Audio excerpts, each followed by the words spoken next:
In the heart of the Congo Basin, where the mighty Congo River snakes through the darkness of the African woods, there exists a place so sinister, so shrouded in mystery, that even the bravest of adventurers dare not whisper its name. They call it the Devil's Lair, a realm of unrelenting terror where the unwary vanish without a trace. It was here in 2015 that a team of botanists from the University of Kinshasa embarked on an ill-fated expedition to uncover the secrets of the Congo's rarest plant species.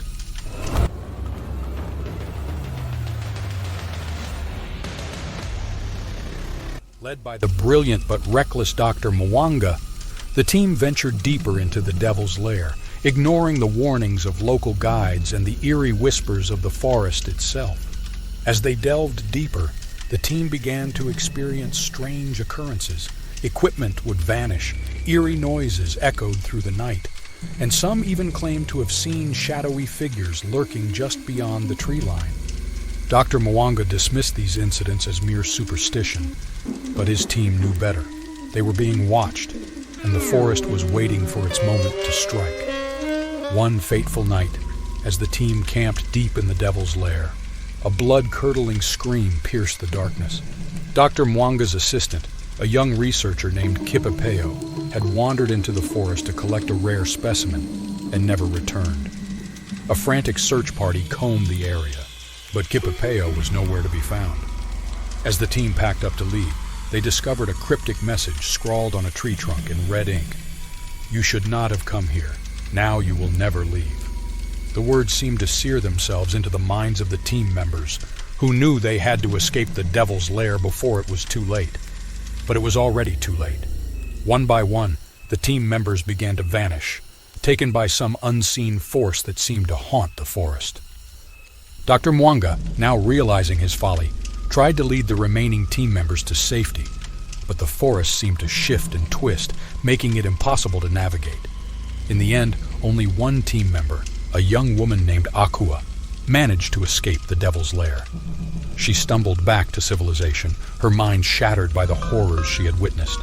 When questioned by authorities, she could only whisper one phrase over and over: "The forest has a hunger and it will never be satiated." The Devil's Lair of the Congo remains a place of dark legend, a testament to the unforgiving power of the African woods.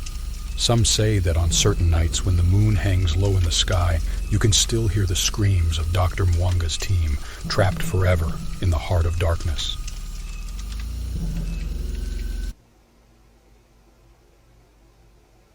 The rusted iron gates of Blackthorn Forest screeched in protest as I pushed them open. Their mournful cry echoed in the stillness, a stark counterpoint to the usual symphony of birdsong that pulsed through the woods.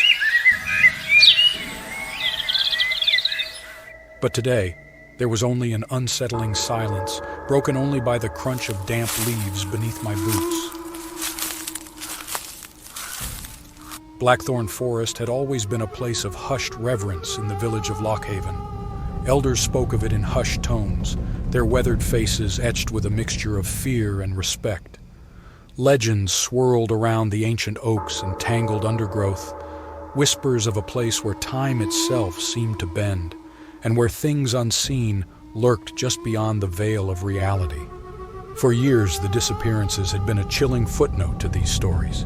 People, a shepherd, a young girl picking berries, a woodsman simply vanished within the dark embrace of the forest, never to be seen again. The official reports chalked it up to accidents, animal attacks, anything but the truth that gnawed at the hearts of Lockhaven. But I wasn't one for superstitions. A seasoned botanist, I scoffed at the whispers and ventured into Blackthorn with a satchel full of tools and a heart brimming with scientific curiosity. The canopy overhead seemed to conspire against the weak sunlight filtering through, casting an unsettling gloom on the forest floor.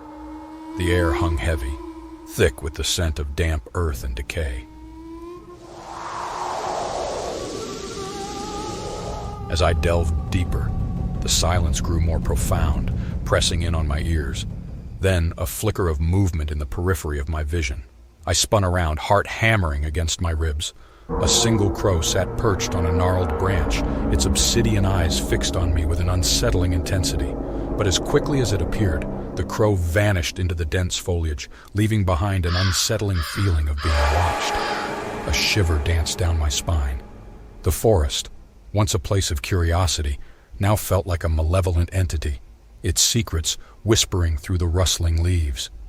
A cold dread settled in my stomach, a premonition that I, too, might soon become part of Blackthorn's chilling legend.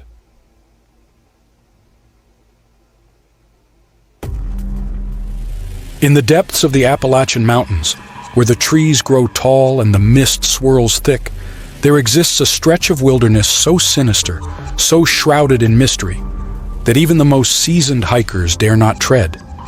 They call it the Devil's Den.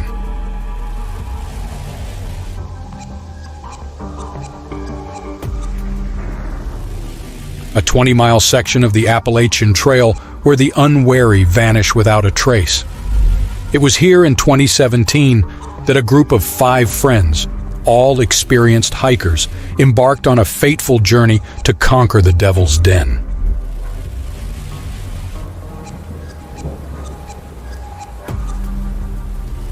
Led by the fearless and charismatic Alex, the group set out with high spirits and a sense of adventure. But as they delved deeper into the woods, their laughter and chatter slowly gave way to an eerie silence.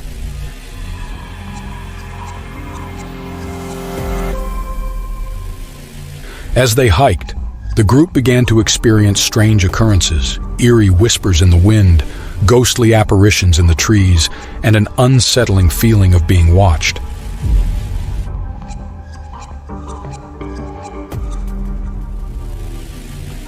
At first they dismissed it as mere paranoia, but soon the events became too frequent and too intense to ignore. One night, as they camped in a secluded clearing, they heard a chilling scream echoing through the woods.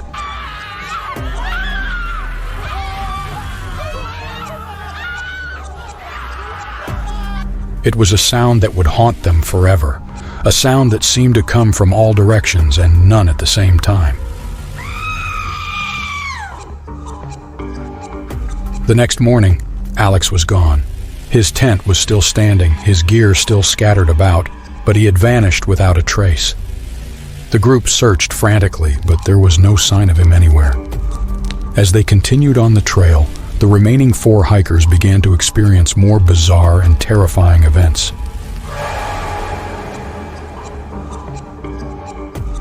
They stumbled upon strange symbols etched into the trees, heard disembodied voices whispering in the wind, and saw ghostly apparitions lurking in the shadows.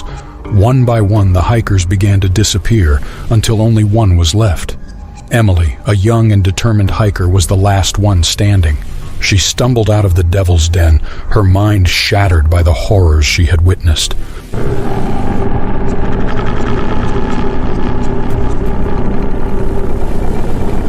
When questioned by authorities, she could only whisper one phrase over and over: "The woods have a hunger, and it will never be satiated."